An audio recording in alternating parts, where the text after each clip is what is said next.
Can you imagine the battle line there? So the Philistine army is on one hill, and the Israelites are on the other hill. And you have the valley between, which is where the battle eventually takes place. That's pretty much the way we fight war today, right? I read these battles of ancient times, and I wonder, who fights like this? You know, it's just interesting, though. The battle is there, the valley. The lines are so clearly drawn. And unfortunately for you and I, the battles that we fight are not so clearly lined up, are they? We fight battles that are rough and difficult. Now, we know the end of this story, so it's easy for us to minimize the emotion of this moment. We can trivialize it. We think of this as a children's story, right? It's David and Goliath. It's good conquers evil, stand up to the bully. But it's really a bit of a bigger story. So let's think a moment about feelings of war. Where were you when the Gulf War started? For those of you who are old enough. I think it was, 1990, 91, 90, I think, wasn't it?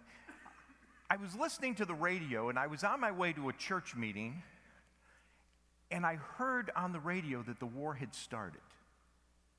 And that war almost seemed like we were on the front lines. It was on the news continuously. You saw the bombs flying in the air. And I remember those gut-wrenching feelings that I had watching that. Anybody know anybody who died in that war? Real danger. Even though it felt like TV. Where were you on 9/11? Now, on 9/11, I had the day off, and I had kind of slept in a bit, and I was living at Crooks and 13 Mile. I walked to the corner party store there. And I remember when I walked in there, I could tell that something had happened. I didn't have my radio or TV on, and I kept hearing, and people were worried about what had happened. And I came home, and I said to Mike, I said, we're going to turn the TV on. Something big has happened. And I saw what was happening, and truthfully, it was frightening. You knew something big had happened. I don't know which is worse, knowing or not knowing. This chapter kind of opens with the battle lines being drawn, and this man named Jesse, who had 8 sons. 3 of his sons were in the battle. 3 of his sons were in the Israeli army. And he hasn't a clue what's going on. So he sends his son David, his youngest, by the way. Now, if you do the math a little bit, you can tell that David's quite young. He's somewhere between the age of 13 and 15. Let me say that again, 13 and 15. That's pretty young. I don't know about you, but there are a lot of things that I would do when I was young that I won't do today. I don't know if we get wiser. I'm not sure what it is. I remember some of the things I used to do on skateboards that were just ridiculous.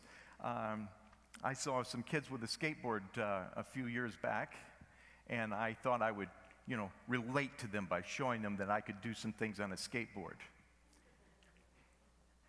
I did not do anything on the skateboard except hit the ground. If you don't use it, you lose it. So the battle lines are drawn, and here's David, and he's looking at this, and what does he find? He finds that Goliath is standing in the valley, and he's laying out this challenge. It's a winner-take-all challenge. Now, we know how this battle goes, and the actual crucial part of the battle takes that long, doesn't it? That's how long it takes for that stone to hit him in the forehead, and he comes crashing down. There's a lot of worry leading up to that, though.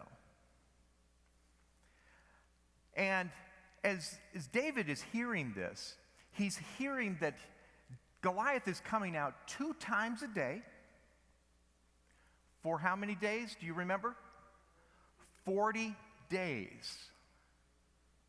40 days they sat on that hillside listening to that man call out this winner-take-all ultimatum.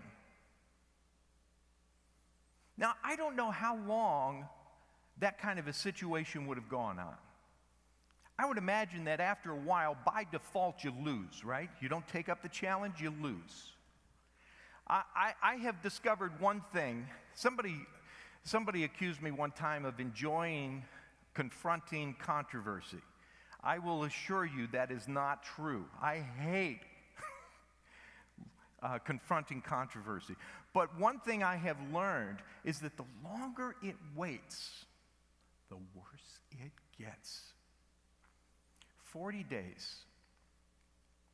And what are the Israelites doing? They're quivering in fear. Let us look at this man. Now, I know it's in Old English kind of measurements, but that amounts to about this much short of 10 feet. Now, I don't know if you've seen very many 10 feet tall men, but most of them are pretty strong. Just naturally. You can't move that big body without getting pretty strong. Plus, this man was trained as a warrior. He's skilled. And if that weren't enough, he's got all this armor. He's got heavy armor. The kind of armor that the average man couldn't even lift, let alone fight in.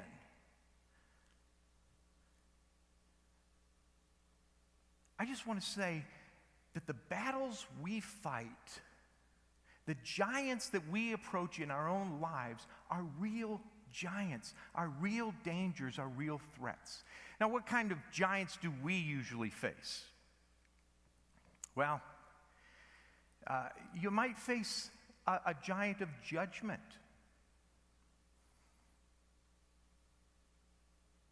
The Bible tells us not to judge lest we be judged, but yet I won't ask anybody to raise their hand, but occasionally we find ourselves judging each other, don't we? Because I don't know about you, but when you're fighting a giant that I know how to fight, I wonder what the problem is, right? If you've ever noticed, the things that are really daunting to us are different than what are daunting to other people. There are people who go to AA, and they're fighting addiction. That's a real danger to them. That's a real giant in their life. And for those who aren't fighting that addiction, it's real easy for us to judge and say, what's the big problem? And judgment is one of those giants we need to defeat because it doesn't help anyone. It really doesn't. We've got addiction. It's a huge giant. If you don't face it, what happens? It gets worse. You got to face the giants.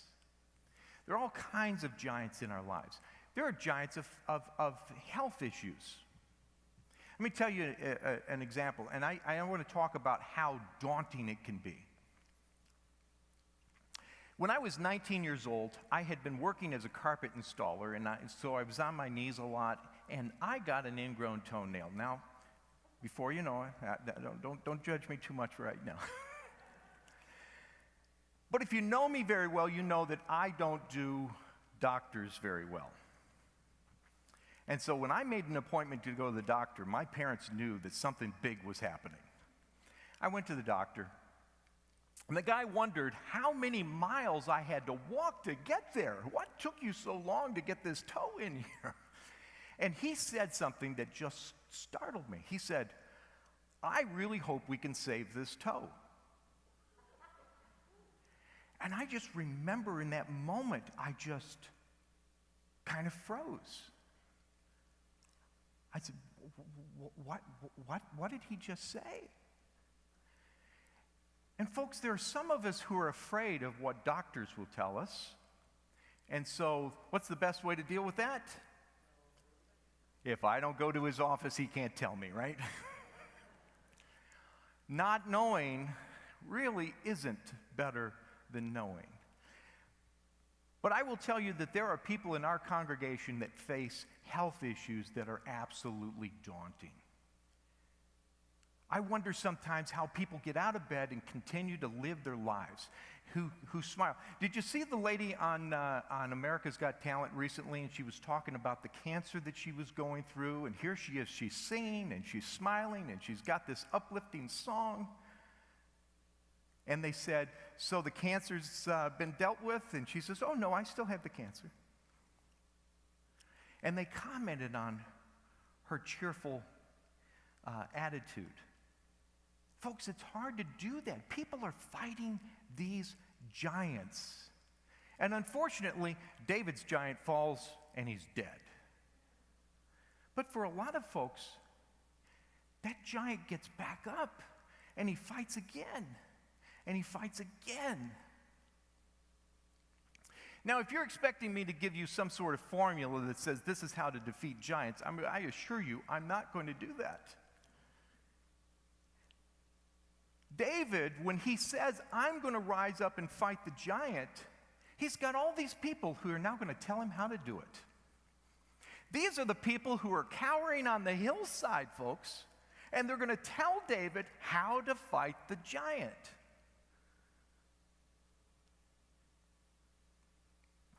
Even Saul gives him his armor. He says, "Put this on." And David's going around clunking. He says, "I don't even know how to use this. I've never had this armor on. I can't do this." So he puts the armor off. And he walks down there to face Goliath with the one weapon he knows. And that's his sling. Here's what I want to tell you. Maybe we need to learn to have a few more weapons. Boy, I'll tell you, if today we'd get something a little bit stronger, right? I don't know, maybe a bazooka for this guy. He's big. You wanted something that's going to win. You and I cannot wait until the battle to start learning how to use the tools of war. And our war is more of a spiritual and a mental thing. Let me give you an example of where I'm going with this. Now, I was raised in a conservative Christian church that did not believe in building traditions or getting rituals or anything like that. So when I first started attending churches like this one, and we would recite the Lord's Prayer over and over, I really didn't think it was a big deal. I thought, why do we do that? Doesn't it minimize the meaning of the Lord's Prayer?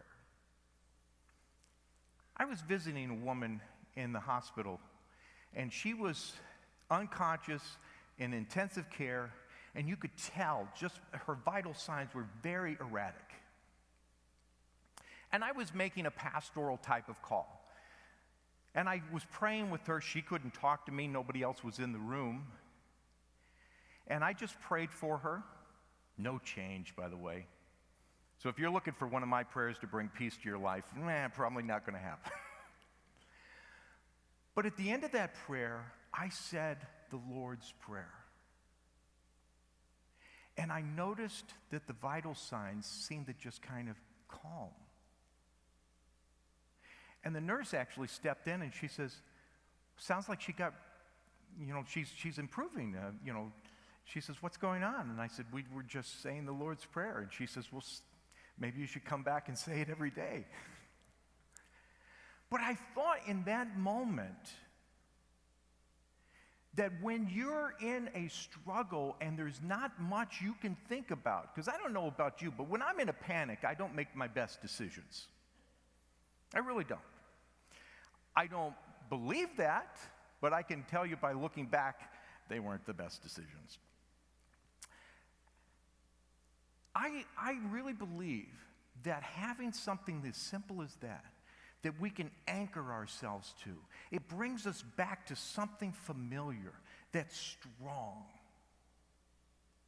I believe that if we're going to be equipped to fight the giants in our lives, we need to do things like reading the Bible. Now, let me be quick to tell you, I don't think the Bible's going to give you a formula for how to fight your giants. But what it does do is get you familiar with God's voice. When I was a conservative Christian, I believed that the Bible was a how-to book. Everything in there was telling you how to live your life today. I've now come to believe that it's more of like a scrapbook, where you see the many ways that people relate to God. And you learn that God is reaching out to you, and He wants to talk to you. Now, I also don't believe in going around and telling people, I bought this house because God told me to. No, it's not quite like that. But I do think that God inspires you and points you in the right direction and helps you find the answers that you need. But you can't wait until the battle has started before you start looking to learn what His voice sounds like. I think we can learn that, and God will lead us where we need to go. So here's David going down to the battle. I also want to point this out to you. This isn't the first giant that we see in the Bible. Remember, the Israelites had left Egypt? They made their way over to the River Jordan, to the Promised Land. And they got on the edge of the Promised Land, and they're now ready to go into the Promised Land, and they sent spies into the land. And what happened? They came back and they said, there are giants in the land. Do you remember what happened after that? They wandered the desert for 40 years because they were hoping those giants would die. They're not facing the giants. You and I, when we identify the giants, folks, we've got to take up our battle line and decide to fight.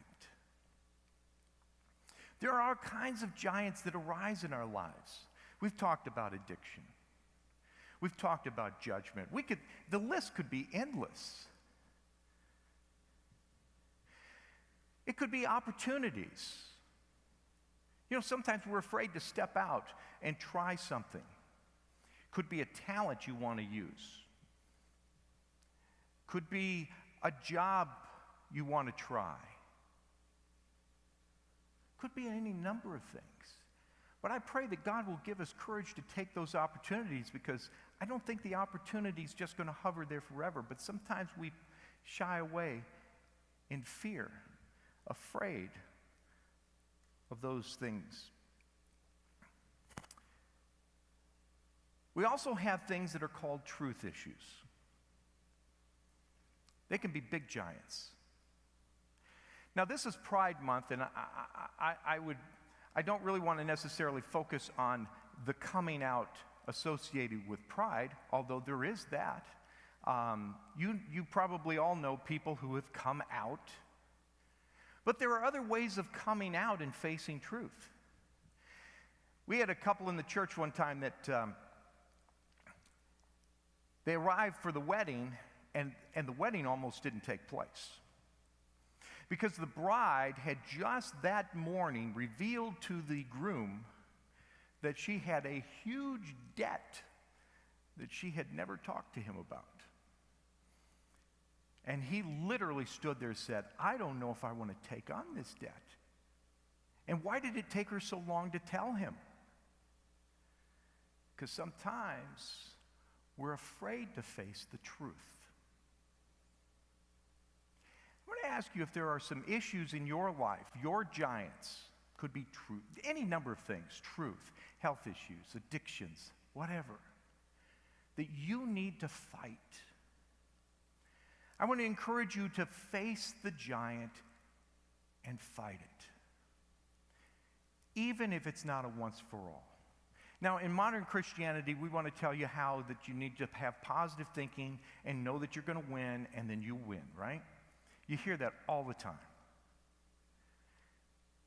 David, if you go back and read this chapter again, when David's preparing to face the giant, he doesn't walk out there with one sling and one stone. He walks out there with 5 stones.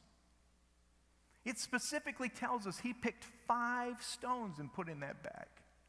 Now, I think it's pretty optimistic to think that he'd even get a second stone off if that first one didn't kill that giant. But he was prepared for the fact that it might not be a one engagement and done. And the truth of the matter is, I think the big giants that we face in our lives, we throw stones after stone after stone after stone after stone. And I pray that God will give us the insight to face our giants, the courage to fight, and bless us with the victories. Even if it's not a total victory, even if we're getting step by step by step, don't stop fighting. Let's get that giant. Let's pray. God, there are giants in our lives. And if we're not careful, the giants will win. And I pray, God, let us not just let them win. Give us the insights to know how to fight. You know, sometimes we need help fighting those battles. Give us the humility to ask for help from people around us or professionals. Give us that courage. But help us to fight and fight and fight. And I pray, God, that your grace will strengthen us and give us victory. I pray that in Christ's name.